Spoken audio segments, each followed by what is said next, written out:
নবনীরদনিন্দিত কান্তিধারম রসসাগর নাগর ভূপবরং। हम लोग स्कंद 3 अध्याय 31 श्लोका 12 से आज करेंगे। जंतुवाच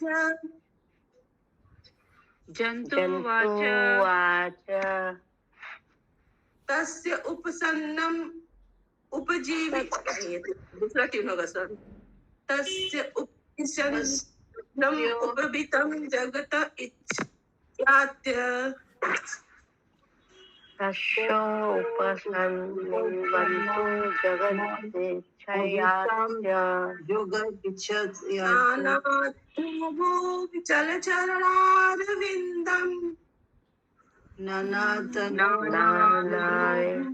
चलचरणारविन्दम्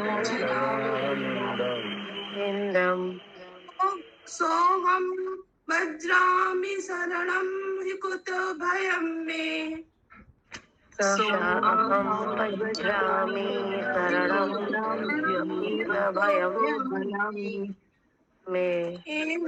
दृशी गति अर्दर्श शतो अनुरूपा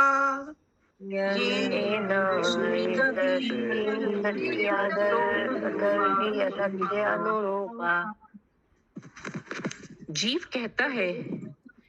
कहता है मैं उन भगवान के चरण कमलों की शरण ग्रहण करता हूँ जो अपने विभिन्न नित्य स्वरूपों में प्रकट होते हैं और इस भूतल पर घूमते रहते हैं।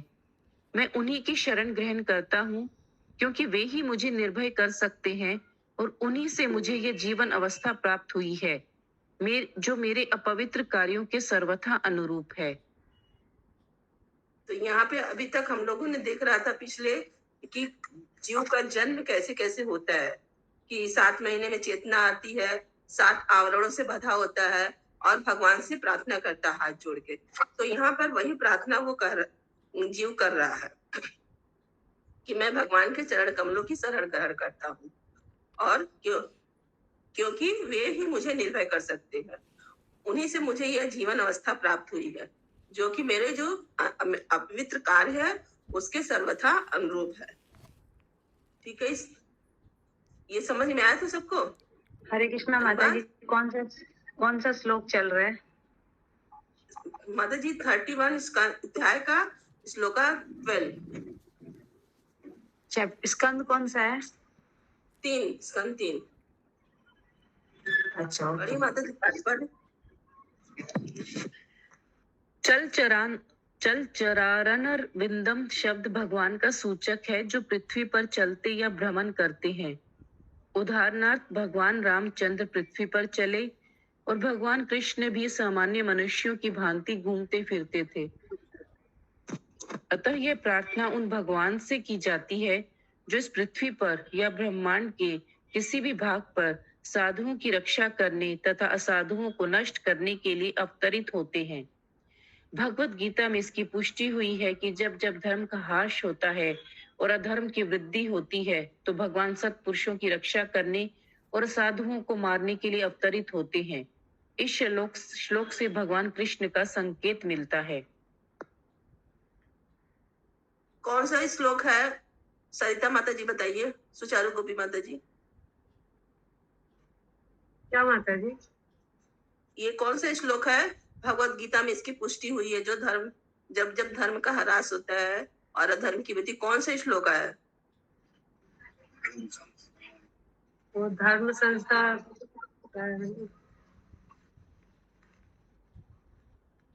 आप पूरा श्लोक बोलिए। पूरा नहीं बोल पा रहे। यदा यदा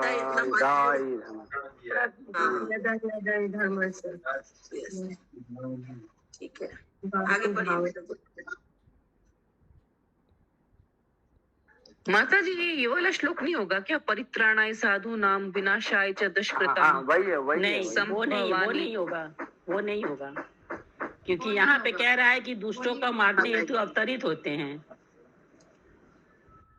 तो यदा यदा ही धर्मस्य ज्ञानेन भवति भारत अभ्युत्थानम् अधर्मस्य तदात्मानं सृजाम्यहम्, यही वाला होगा माता जी। अच्छा, ठीक है, आगे पढ़ती हूँ। वो वाला जो श्लोक आप बोल रही है ना 4.8 वाला, उसमें क्या है कि धर्म का संस्थापना करने के लिए भगवान अवतरित, पुनः अवतरित होते हैं। उसमें देखिए लिखा है पुनः अवतरित होते हैं। अच्छा, ठीक है। इस श्लोक की अन्य विशेषता है कि भगवान इच्छाएं अर्थात स्वेच्छा से आते हैं। जैसा कि भगवत गीता से पुष्टि होती है, संभवमात्माया, मैं अपनी इच्छा से अपनी अंतरिंगा शक्ति से प्रकट होता हूँ। वे प्रकृति के नियमों से बाध्य होकर नहीं आते। ये भी कोई श्लोक है, बताइए ये कौन सा श्लोक है? ये वाला श्लोक इसी अध्याय का है। बताइए, ये नहीं पता है। किसी को पता है?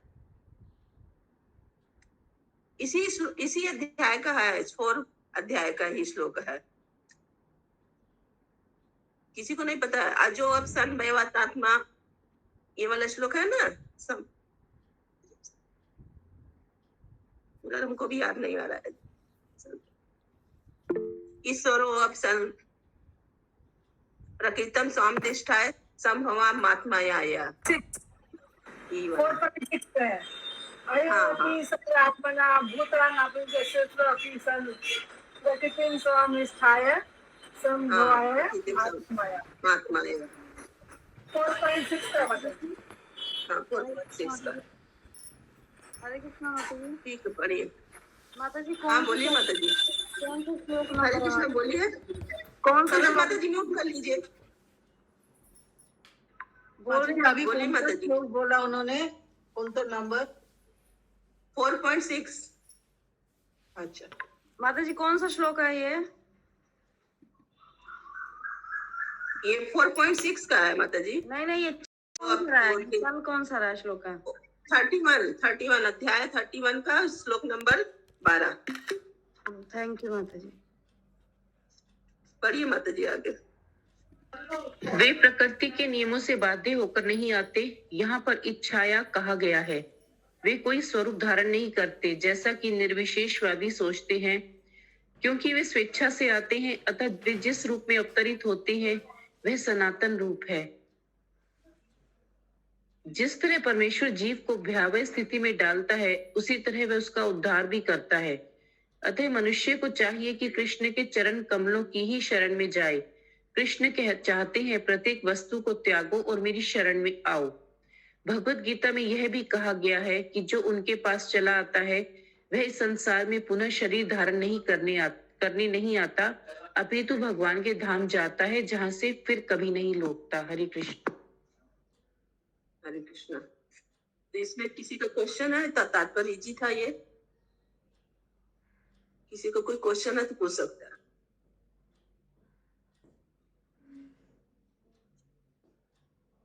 ठीक, हम लोग आगे पढ़ते हैं तब। श्लोका 13। यवत्र बद्धयु कर्म भी अवृतात्मा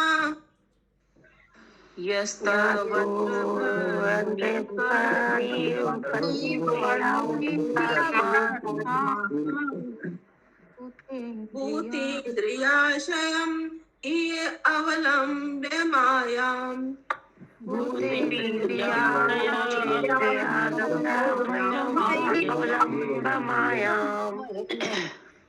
आस्ते विशुद्धम् अविकरम् अखण्ड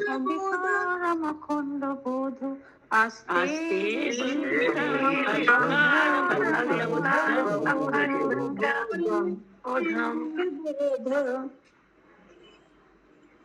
आत्ममान हृदय अवशितं नमामि। आत्मान हृदय नमामि।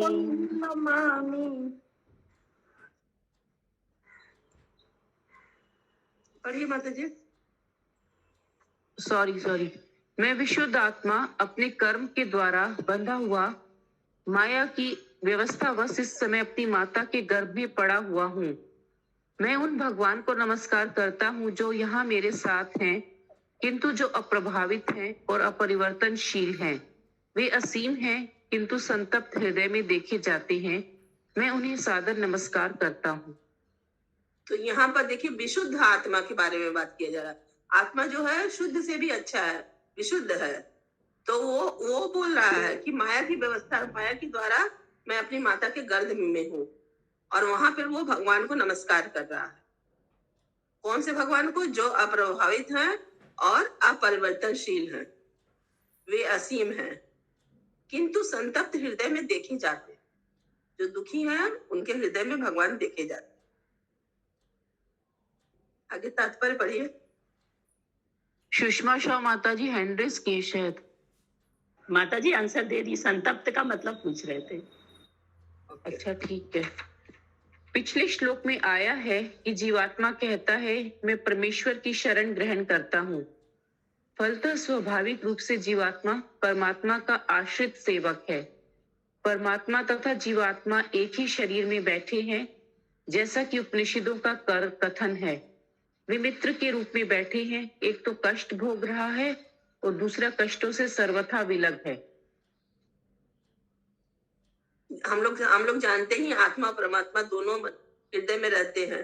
तो जीवात्मा जो होता है परमात्मा का ही सेवक होता है, और जो जीवात्मा है वो कष्ट भोग रहा है, और परमात्मा क्या है? वो कष्टों से हमेशा दूर रहते हैं। हरे कृष्ण माता जी, ये मुंडक उपनिषद में है ना? ये मेरे ख्याल से कठोरोपनिषद में है ये। नित्यो नित्यानाम चेतसो चेतना नाम, यही वाला होगा हमको लगता है। या तो श्वेतांबर में है या कठोपनिषद में या मुंडक में, तीनों में से किसी में। क्वेश्चन आ जाएगा तो देख लेना। जो लिखा नहीं वो नहीं आएगा। चलिए, नहीं आएगा देखना। ओके। इस श्लोक में विशुद्धम अविकारम अखंडम बोधम आया है, जिसका अर्थ है कि परमात्मा समस्त कल्मश से सदैव दूर रहता है। शरीर होने के कारण ये सब जो वर्ड है सब उसमें आया श्लोका में, वही सब वर्ड यहाँ पे बोला जा रहा है। ठीक है, पढ़िए माता जी। शरीर होने के कारण जीव कल्मश ग्रस्त है और कष्ट उठाता है, किंतु इसका अर्थ यह नहीं है कि चूंकि भगवान भी उसके साथ हैं, इसलिए भगवान के भी भौतिक शरीर हैं। वे अविकारम अर्थात परिवर्तन रहित हैं। वे सदैव एक से रहते हैं, किंतु दुर्भाग्यवश मायावादी चिंतक अपने अशुद्ध हृदयों के कारण नहीं जान पाते कि परमात्मा व्यष्ट आत्मा से भिन्न है। यहाँ पर कहा गया है कि आत्मपयामान हृदय अविसितम, वे प्रत्येक जीव के हृदय में हैं, किंतु वे केवल संतप्त आत्मा द्वारा ही अनुभव गम्य है। वरिष्ठ आत्मा संतप्त रहता है कि उसने अपनी स्वाभाविक स्थिति भुला दी, परमात्मा से तदाकार होना चाहा तथा प्रकृति पर अधिकार जताने का भरकस प्रयत्न किया। साथ ही उसे परमात्मा का दर्शन होता है। जैसा कि भगवत गीता में पुष्टि हुई है कि अनेक जन्मों के बाद बद्ध जीव को यह ज्ञान होता है कि वासुदेव महान है, वही स्वामी है, वही भगवान है। वरिष्ठ आत्मा सेवक है, अतः वे भगवान की शरण जाता है। उस समय वे महात्मा या महान आत्मा हो जाता है। अतः ऐसा भाग्यवान जीव जो अपनी माता के गर्भ से ही ऐसा ज्ञान प्राप्त कर लेता है, उसकी मुक्ति निश्चित है। हरे कृष्णा। ये भी एक श्लोक सा महात्मा दुर्लभ, वही वाला होगा ना? बहुनाम नाम नमस्ते वाला है। हाँ, ठीक है। क्यों इसमें किसी का कोई क्वेश्चन है तात्पर्य से?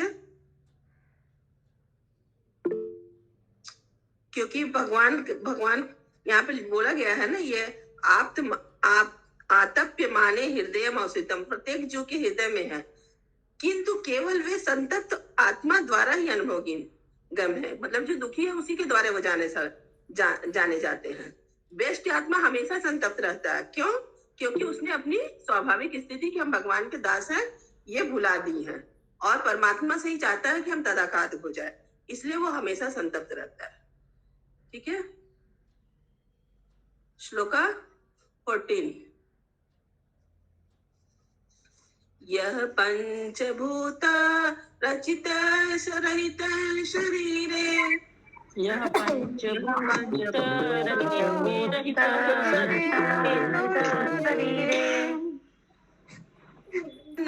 यथा इंद्रिय गुणार्थ चित्तात्मा को हम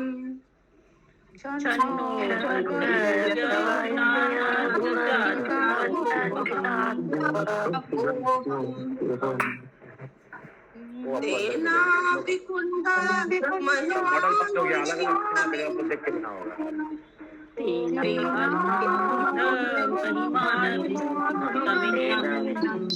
क्या लगे भैया?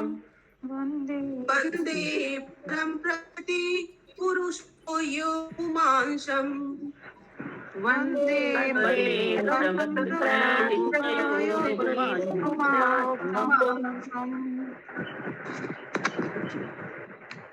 मैं अपने इस पंचभूतों से निर्मित भौतिक शरीर में होने के कारण परमेश्वर से विलग हो गया हूँ। फलतः मेरे गुणों तथा इंद्रियों का दुरुपयोग हो रहा है। यद्यपि मैं मूलतः आध्यात्मिक हूँ, चूंकि ऐसे भौतिक शरीर से रहित होने के कारण भगवान प्रकृति तथा जीव से परे हैं, और चूंकि उनके आध्यात्मिक गुण महिमामय हैं, अतः मैं उन्हें नमस्कार करता हूँ। तो यहाँ पे जीव बोल रहा है, मतलब जीव मतलब आत्मा, कि मैं अपने ये पंचभूत के से मतलब तो आप लोग सभी लोग जानते होंगे, जिससे शरीर बनता है, कि इस भौतिक शरीर में रहने के कारण मैं भगवान से अलग हो गया हूँ। फलतः मेरे गुणों और इंद्रियों का दुरुपयोग हो रहा है। शरीर में रहने के कारण कोई अपना गुण जो है भगवान का सेवक और अपनी इंद्रियां जिसके भगवान से हम नाम ले सके, इस सब का हम लोग दुरुपयोग कर रहे हैं। किस लिए दुरुपयोग, कैसे दुरुपयोग कर रहे हैं कि हम लोग इस सब भौतिक जगत में जो ये इंद्रिय दीप्त है उसमें हम लोग डूबे हुए। यद्यपि मैं मूलतः आध्यात्मिक हूँ, बोल रहा है जीव कि मैं आध्यात्मिक हूँ, चूंकि ऐसे भौतिक शरीर से रहित होने के कारण भगवान जो है प्रकृति और जीव से परे है, और चूंकि उनकी आध्यात्मिक गुण महिमामय है, इसलिए भगवान हम लोग उनको नमस्कार करते। तात्पर्य पढ़िए माता जी। जीवात्मा तथा भगवान का अंतर यह है कि जीव प्रकृति के वश में रहता है, जबकि भगवान प्रकृति तथा जीव दोनों से परे है। जब जीवात्मा प्रकृति में रहता है तो उसकी इंद्रियां तथा उसके गुण कलुषित हो जाते हैं या उपाधिमय हो जाते हैं। चूंकि भगवान प्रकृति के प्रभाव से बाहर है और निसंदेह जीव की तरह उन्हें अज्ञान के अंधकार में नहीं रखा जा सकता, अतः भौतिक गुणों या इंद्रियों से युक्त होने की कोई संभावना नहीं रहती।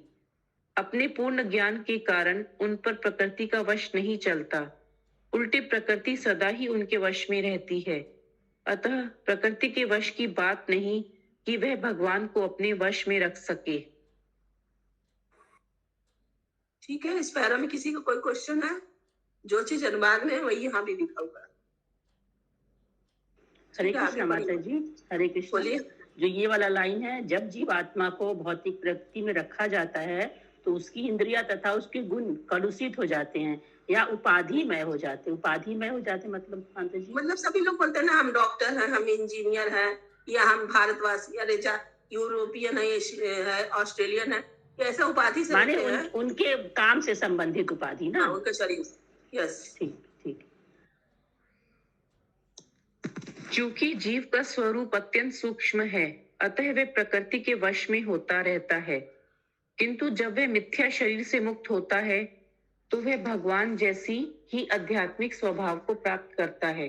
उस समय उसमें तथा परमेश्वर में कोई गुणात्मक अंतर नहीं रह जाता, किंतु वह इतना शक्तिमान नहीं होता कि प्रकृति के वश में कभी भी न आए, अतः वह भगवान से भिन्न होता है। तो यहाँ पे देखिए लिखा हुआ है कि वह जब भगवान, जीव का स्वरूप अत्यंत सूक्ष्म है तो वह प्रकृति के वश में होता है, किंतु जब वह मिथ्या शरीर से मुक्त होता है तो भगवान जैसी आध्यात्मिक स्वभाव को प्राप्त होता है। उस समय उसमें तथा परमेश्वर में क्वालिटी में कोई फर्क नहीं होता, लेकिन क्वांटिटी में फर्क होता है, इसलिए वह प्रकृति के वश में आता ही आता है और भगवान से भिन्न होता है क्वांटिटी के लिए। ठीक है। भक्ति की पूरी प्रक्रिया ही अपने आप को प्रकृति के कल्मश से शुद्ध करना और आध्यात्मिक स्तर पर आसीन करना है, जहां वह और भगवान गुणात्मक रूप से एक होते हैं। वेदों में कहा गया है कि जीव सदैव मुक्त रहता है। असंगो हयम पुरुषः, जीव मुक्त है, उसका भौतिक कल्मश क्षणिक है और उसकी वास्तविक स्थिति मुक्तता की है। यह मुक्ति कृष्ण भावना अमृत द्वारा प्राप्त की जाती है, और शरणागत होने के साथ ही प्रारंभ होती है। इसलिए कहा गया है, मैं परम पुरुष को सादर नमस्कार करता हूँ। हरे कृष्णा। तो यहाँ पे देखिए लिखा है, वेदों में कहा गया जीव सदैव मुक्त रहता है, तो जीव हमेशा मुक्त है, लेकिन यहाँ भौतिक संसार में आकर वो ये कलमश से ग्रसित हो जाता है। उसकी वास्तविक स्थिति मुक्तता की है। ये कैसे प्राप्त होगी? कृष्ण भावनामृत द्वारा प्राप्त होगी। हम लोग भगवान का शरण ग्रहण करेंगे तो हम लोग मुक्त हो जाएंगे। इसलिए हम लोग को भगवान का शरण ग्रहण करना चाहिए।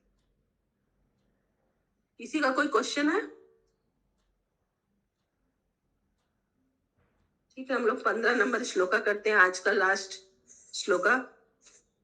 यत् मायया और गुणकर्मणि बन्धनेऽस्मिन् यत् मायया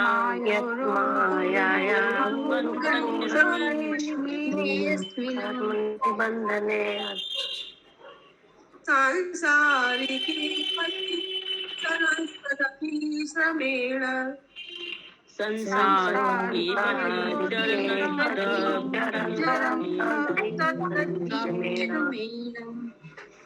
नष्ट स्मृति पुनर्ययं प्रवीणीत लोकम्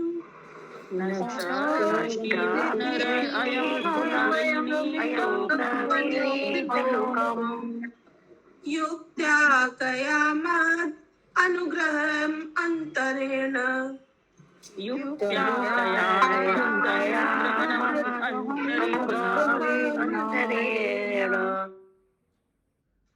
जीव आगे प्रार्थना करता है। जीवात्मा प्रकृति की वशीभूत रहता है और जन्म तथा मरण का चक्र बनाए रखने के लिए कठिन श्रम करता रहता है। यह बद्ध जीवन भगवान के साथ अपने संबंध की विस्मृति के कारण है। अतः बिना भगवान की कृपा के कोई भगवान की दिव्य प्रेमा भक्ति में पुनः किस प्रकार संलग्न हो सकता है? तात्पर्य पढ़िए। मायावादी चिंतकों का कहना है कि मीमांसा द्वारा ज्ञान के अनुशीलन से मनुष्य भवबंधन से मुक्त हो सकता है, किंतु यहाँ पर यह कहा गया है कि मनुष्य ज्ञान से नहीं अपितु भगवान की कृपा से मुक्त होता है। कोई बद्ध जीव मीमांसा द्वारा कितना ही शक्तिशाली ज्ञान क्यों ना प्राप्त कर ले, उससे परम सत्य तक नहीं पहुंचा जा सकता। कहा जाता है कि भगवान की कृपा के बिना कोई उनको या उनके वास्तविक रूप, गुण तथा नाम को नहीं समझ सकता। जो भक्ति नहीं करते वे कई हजारों वर्षों तक चिंतन करने के बाद भी परम सत्य के स्वभाव को समझने में असमर्थ रहते हैं। तो यहाँ पे मायावादी का पहले चिंतक का कथन बोला गया है कि मीमांसा द्वारा मतलब वही चिंतन के द्वारा, ज्ञान के अनुशीलन से मनुष्य, चिंतन से हम कितना भी ज्ञान प्राप्त कर ले, उससे हम क्या करेंगे? भवबंधन से मुक्त नहीं हो सकते हैं। वो लोग सोचते हैं लेकिन हम लोग इससे भवबंधन से मुक्त हो जाएगा, लेकिन नहीं होंगे। कब होंगे? जब भगवान की कृपा होगी। ठीक है, आगे पढ़िए। मनुष्य परम सत्य का ज्ञान प्राप्त करके केवल श्री भगवान की कृपा से मुक्ति प्राप्त कर सकता है। यहाँ स्पष्ट कहा गया है कि चूंकि हम भगवान की भौतिक शक्ति द्वारा आवृत हैं, इसलिए हमारी स्मृति नष्ट हो जाती है। यह तर्क किया जा सकता है कि भगवान की परम इच्छा से हमें इस भौतिक शक्ति के अधीन क्यों रखा गया है। इसकी व्याख्या भगवत गीता में की गई है, जहां भगवान कहते हैं, मैं हर एक के हृदय में आसीन हूँ और मेरे ही कारण मनुष्य भूलता है या ज्ञान में जीवित रहता है। बद्ध जीव की विस्मृति भी परमेश्वर के आदेश से होती है। जीव अपनी बची खुची स्वतंत्रता का दुरुपयोग प्रकृति पर अधिकार जताने की इच्छा के कारण करता है। स्वतंत्रता का अर्थ है कि मनुष्य से ढंग से या बेढंग से इस्तेमाल कर सकता है। यह अचल नहीं है, सक्रिय है। फलतः स्वतंत्रता का दुरुपयोग ही माया के वशीभूत होने का कारण है। यहाँ पे कौन से श्लोका होगा? भगवत गीता वाला 15.15 होगा माता जी। सर्वस्य चाहम हृदि सन्निविष्टो मत्ता स्मृति ज्ञानम पोहनम च वेदश्च सर्वैरहमेव विद्ये। यही होगा। आगे पढ़िए माता जी। माया इतनी प्रबल है कि भगवान कहते हैं इसके प्रभाव को पार कर पाना दुष्कर है, किंतु मनुष्य भगवान की शरण में जाकर सहज ही ऐसा कर सकता है। मामेव ये प्रपद्यन्ते, जो कोई भी उनकी शरण में जाता है वह प्रकृति के कठोर नियमों के प्रभाव को पार कर सकता है। यहाँ यह स्पष्ट रूप से कहा गया है कि जीव उनकी इच्छा से माया के वश में है, और यदि कोई इस पाश से छूटना चाहता है तो यह भगवान की कृपा से ही संभव है।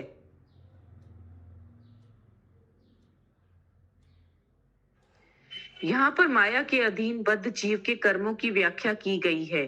प्रत्येक बद्ध जीव माया के अधीन नाना प्रकार के कर्म में लगा हुआ है।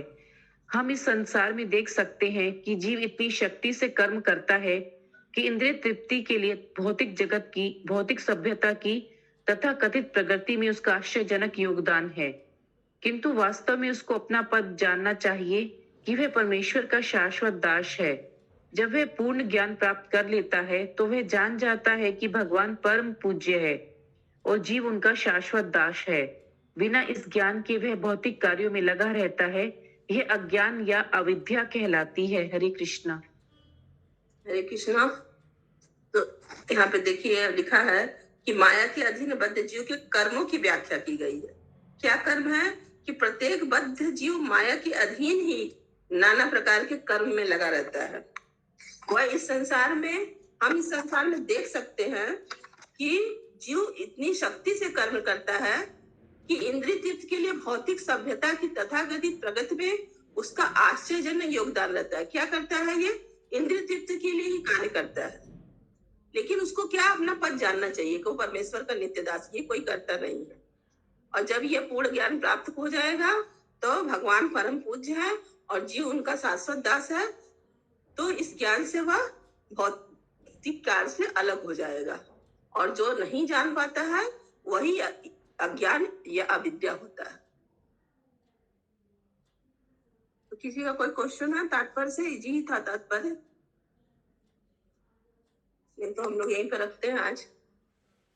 श्रीमद् भागवत ग्रंथ की जय। जय जय जय श्री प्रभुपाद की जय।